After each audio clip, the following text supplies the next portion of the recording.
नमस्कार बच्चों। इस वीडियो में क्लास 9th मैथ अध्याय 1 संख्या पद्धति का चैप्टर हम लोग पढ़ेंगे। ठीक ना। संख्या पद्धति देखिए, पढ़ने में सबसे पहले इसमें आता है संख्याओं के बारे में जानना। पहले ये संख्याएं कौन कौन सी होती हैं इसके बारे में जानेंगे, तभी हम लोग क्वेश्चन को सॉल्व करेंगे, आगे आ पाएगा। ठीक ना। संख्याएं कौन कौन सी होती हैं, जैसे प्राकृतिक संख्या, सम संख्या, विषम संख्या, अभाज्य संख्या, भाज्य संख्या, प्रमेय संख्या, अप्रमेय संख्या, इसके बारे में पहले हम लोग पढ़ेंगे। ठीक ना। तो सबसे शुरू में देखिए, पहले नंबर में जानेंगे प्राकृतिक संख्या। प्राकृतिक संख्याएं कौन सी होती हैं। ठीक ना। देखिए, प्राकृतिक प्राकृतिक संख्याएं संख्याएं प्राकृतिक संख्याएं देखिए वह संख्या होती हैं जिससे हम किसी वस्तु की गिनती करते हैं। वह सब संख्याएं क्या होती हैं, प्राकृतिक संख्याएं होती हैं। गिनना कहाँ से स्टार्ट करते हैं हम लोग, देखिए कोई भी वस्तु को गिनते हैं तो एक से स्टार्ट करेंगे। ठीक ना। 1 2 3 4, यानी इससे जीरो तो देखिए नहीं होगा इसमें। ठीक ना। तो प्राकृतिक संख्याएं कौन सी संख्या होती हैं, जब वह संख्याएं जो किसी वस्तु को गिनते हैं। ठीक ना। वह संख्याएं क्या होती हैं, प्राकृतिक संख्या होती हैं। इस तरह से इसको लिखेंगे, प्राकृतिक संख्याएं वह संख्याएं होती हैं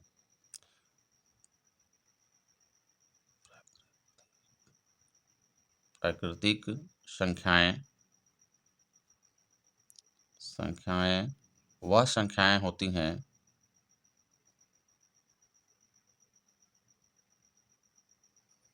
संख्याएं होती हैं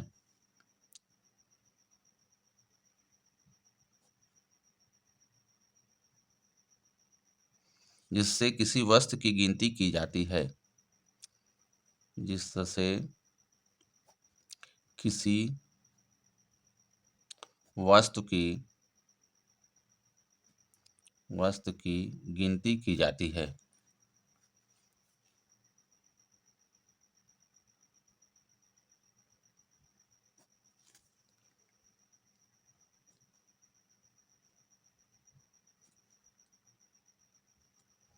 जैसे जैसे देखिए, इसमें जीरो नहीं होगा, एक से स्टार्ट होगा। कोई सी भी वस्तु को गिनेंगे तो एक से स्टार्ट करेंगे। 1 2 3 4 5, इस तरह से ये सब क्या है, प्राकृतिक संख्याएं हैं।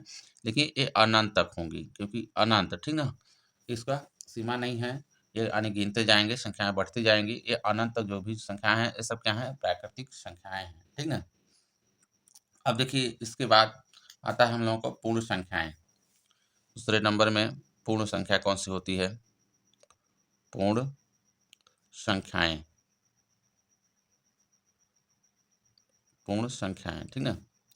देखिए, पूर्ण संख्याएं वह संख्या होती है जिसमें देखिए प्राकृतिक संख्या में अगर जीरो को भी शामिल कर लें तो वह क्या हो जाएगी, पूर्ण संख्या हो जाएगी। ठीक ना। तो यहाँ लिखेंगे प्राकृतिक संख्याओं के समूह में अगर जीरो को भी शामिल कर लिया जाए, इस तरह से इसको लिखेंगे। देखिए देखिए प्राकृतिक संख्याओं के समूह में शून्य को शामिल करने के बाद संख्याओं का जो समूह बनता है उसे पूर्ण संख्याओं का समूह कहते हैं। ये पूर्ण संख्याओं का समूह, यानी जीरो को भी प्राकृतिक संख्याओं में अगर शामिल कर लेंगे तो क्या हो जाएगी, वो पूर्ण संख्या हो जाएगी। जैसे जैसे देखिए, जीरो, ठीक है, 1 2 3, इस तरह से 4 5, इस तरह से चलेंगे, ये अनंत तक जो संख्याएं होंगी ये सब क्या हो जाएंगी, पूर्ण संख्याएं होंगी। ठीक है। इसके बाद देखिए आता है आप लोगों का पूर्णांक संख्याएं। क्या आती हैं, पूर्णांक संख्याएं। पूर्णांक संख्याएं कौन सी होती हैं, तीसरा नंबर,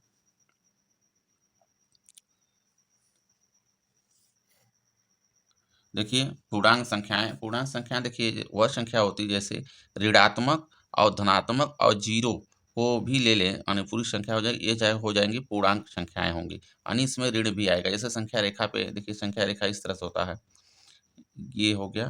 ठीक है। ये संख्या रेखा देखिए, यहाँ पे जीरो, ये जीरो ले लें। इधर देखिए, इधर जब चलेंगे इस साइड तो 1 2 3, यानी यहाँ पे आएगा 1 2 3, इधर होगा 4 और इधर 5, यानी इस तरह से संख्याएं चलेंगी इधर। ठीक है। लेकिन जीरो के इस साइड अगर आते हैं तो देखिए यहाँ पे हो जाएगा ऋण 1, ये वाली होगी। ठीक है। यहाँ पे ऋण 2, इधर -3, इस तरह से संख्याएँ अनंत तक चलेंगी इधर। यानी ये जो संख्याओं का जो समूह है ये पूर्णांक संख्याएँ कहलाएँगी, ठीक है? देखिए मानिए ऋणात्मक संख्या और धनात्मक संख्या 0 ये सब क्या होंगी? पूर्णांक संख्याएँ होंगी, सब मिल जाएँगे तो, ठीक है? इस तरह से इसको लिखिए, लिखेंगे।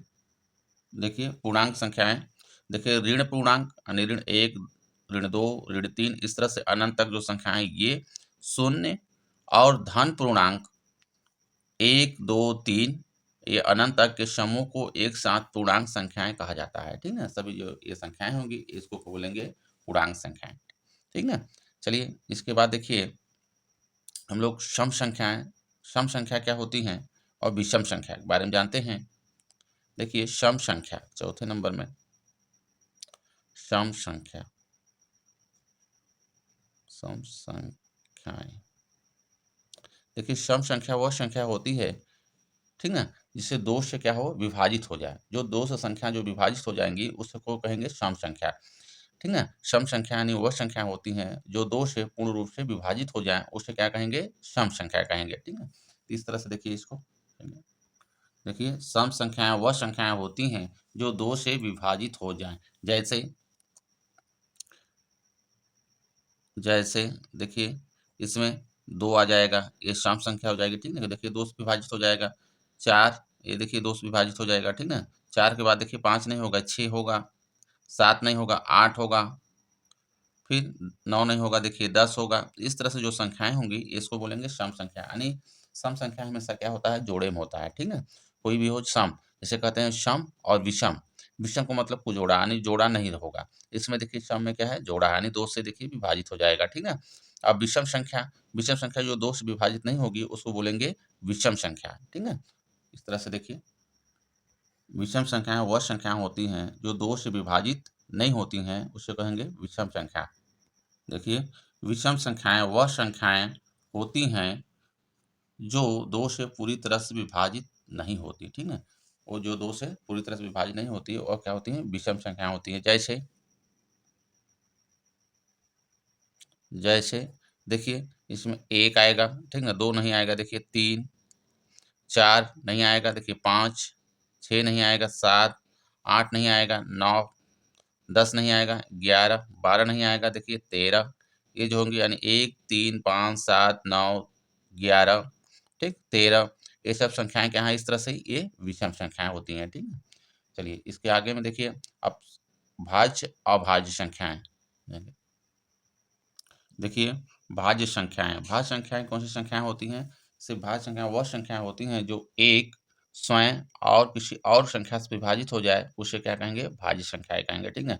कोई भी जो भी संख्या हो यानी 1 से विभाजित हो, 1 से सभी संख्याएँ विभाजित होंगी और अपने से ही स्वयं विभाजित हो यानी स्वयं संख्या से विभाजित हो जाए और किसी अन्य संख्या से भी विभाजित हो, उसे क्या कहेंगे? भाज्य संख्याएँ कहेंगे, ठीक है?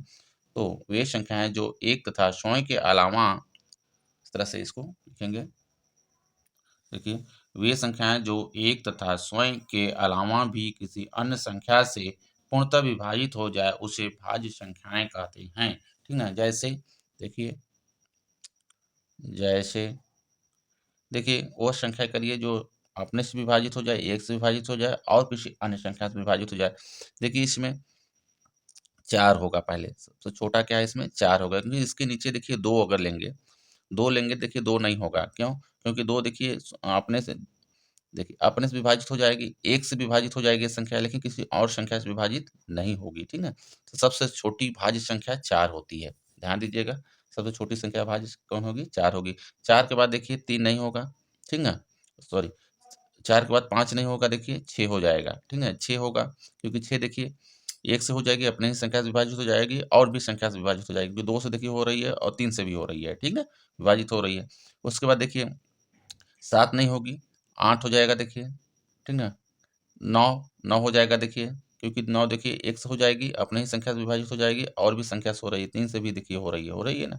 तो ये हो जाएगा 9 हो गया, 10 भी होगी, 11 नहीं होगा, 12 हो जाएगा, देखिए 13 नहीं होगा, 14 और 14 के बाद देखिए 15 ये देखिए हो जाएगी 15 क्योंकि संख्या ये अपने से विभाजित हो जाएगी, 1 से विभाजित हो रही है और देखिए 3 से भी हो रही है, 5 से भी हो रही है यानी विभाजित हो रही है और संख्या से, ठीक है?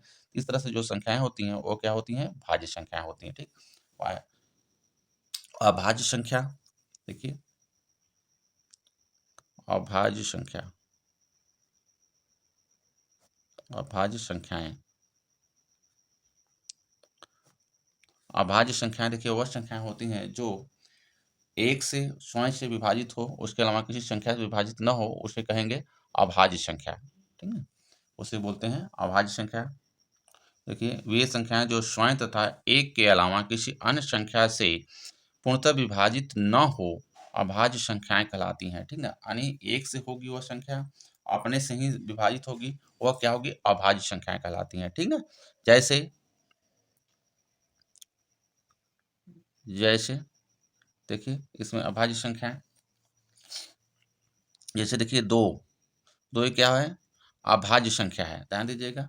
ये दो क्या है, अभाज्य संख्या है, और ये सम संख्या है। ठीक है, ये भी ध्यान दीजिएगा, ये सम संख्या होती है और ये अभाज्य संख्या भी है। तो दो हो जाएगी, क्योंकि दो देखिए अपने से विभाजित होगी और एक से विभाजित होगी, इसके अलावा किसी संख्या से विभाजित ये नहीं होगी।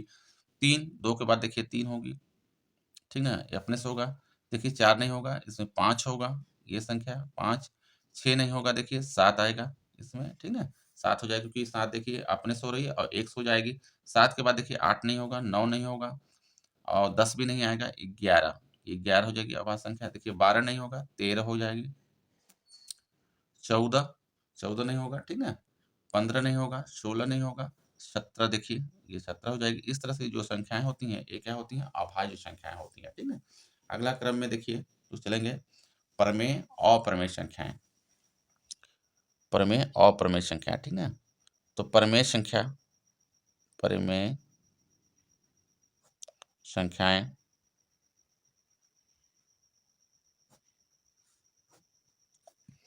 प्रमेय संख्या वह संख्या होती हैं जिसे उन्हें p बटा q के रूप में लिखा जा सके, उसे क्या कहते हैं, प्रमेय संख्या। यानी भिन्न के रूप में लिखा जा सके, उसे कहेंगे प्रमेय संख्या।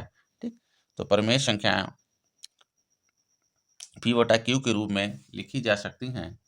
देखिए p बटा q के रूप में लिखी जाने वाली संख्याएं प्रमेय संख्याएं होती हैं। जैसे देखिए इसमें, लेकिन q क्या होना चाहिए, जीरो नहीं होना चाहिए। अगर q हो जाएगा जीरो तो डिस्टर्ब कर देगा ये। ठीक है, जीरो हो जाएगा तो यहाँ पे तो ये संख्याएं नहीं बनेंगी। तो q equal to not zero. ठीक, p बटा q के रूप में लिखे जाने वाली संख्याएं प्रमेय संख्याएं होती हैं। जैसे देखिए यहाँ जीरो बटे एक। ठीक है, ये देखिए जीरो भी, यानी इसके नीचे अगर एक है, कोई भी संख्या के नीचे देखिए एक हम लिख सकते हैं। ठीक है, कोई दिक्कत नहीं है। तो जीरो बटे एक यानी ये क्या है, प्रमेय संख्या है। और चार बटे देखिए एक भी लिख सकते हैं, ये प्रमेय संख्या हो जाएगी। ठीक है, यानी सभी जो प्राकृतिक संख्याएं हैं वो सब क्या होती हैं, प्रमेय संख्याएं होती हैं। देखिए प्राकृतिक संख्या कहाँ से होती हैं, अभी बताए हैं कि एक से लेकर अनंत तक जो संख्याएं होती हैं, जो जिसे हम गिनती करते हैं, वो क्या है, प्राकृतिक संख्याएं होती हैं। ये सब क्या है, सब प्रमेय संख्या होती हैं। ठीक है, और भिन्न के रूप में यानी किसी कोई भी संख्या, जैसे 4/7 हो गया, ये सब क्या है, प्रमेय संख्या है। ठीक है, 9/2 हो गया, ये प्रमेय संख्या है। ये माइनस में भी ले लेंगे, नाले 3/8 लिख लें, ऋण 3/8, ये भी क्या है, प्रमेय संख्या है। यानी इस तरह से जो संख्याएं होंगी वो सब क्या होंगी, प्रमेय संख्या होंगी। ठीक है, अप्रमेय संख्या, चलिए देखिए अप्रमेय संख्याएं वह संख्याएं होती हैं जिसे p बटा q के रूप में न लिखा जा सके, उसे जो है कि अप्रमेय संख्याएं कहते हैं। जो संख्याएं p बटा q के रूप में नहीं लिखी जा सकती उन्हें अप्रमेय संख्या कहते हैं। जैसे देखिए, जैसे में आ जाएगा इसमें, देखिए रूट में दो, ए p बटा q के रूप में नहीं लिखी जा सकेगी। ठीक है, देखिए लेकिन इसमें देखिए रूट में चार, ये नहीं होगा, ये क्या होगी, संख्या प्रमेय संख्या है। कैसी प्रमेय संख्या है, क्योंकि रूट में चार का मान देखिए, अगर रूट में चार है, ये चार जब रूट से बाहर निकलेगा तो दो हो जाएगा, ये दो हो जाएगा। ठीक ना, क्योंकि रूट से जब भी बाहर निकालेंगे तो क्या आएगा, दो हो जाएगा ये, तो ये नहीं होगी। ठीक ना, तो रूट में तीन, देखिए ये क्या हो जाएगी, अप्रमेय संख्या होगी। रूट में दो, रूट में तीन, रूट में चार नहीं होगा, देखिए रूट में पाँच। ठीक ना, इस तरह से रूट में देखिए छः, ये भी हो जाएगा। ठीक ना, और सबसे इसमें देखिए पाई, ये पाई क्या है, अप्रमेय संख्या है, इसमें पाई भी आता है, ध्यान दीजिएगा। सबसे मोस्ट है ये, हर एग्जाम में ये पूछता है, जो पाई प्रमेय संख्या है कि अप्रमेय संख्या है, तो ये इसको बोलेंगे अप्रमेय संख्या। ठीक ना, लेकिन पाई का मान देखिए होता है 22/7। पाई का मान जब हम लोग पढ़ेंगे आगे, तो पाई का मान होता है देखिए 22/7, लेकिन 22/7 जो है वो क्या है, प्रमेय संख्या होगी, क्योंकि वो भिन्न में है। ठीक है, इस तरह से ये देखिए आप लोगों को यहाँ तक हो गया, ठीक है। वीडियो अच्छा लगा हो तो लाइक करें एंड चैनल को सब्सक्राइब कर लें, और इसके आगे जो है हम लोग क्वेश्चन पढ़ेंगे अब इसके चैप्टर का, ठीक है, इस चैप्टर का। धन्यवाद।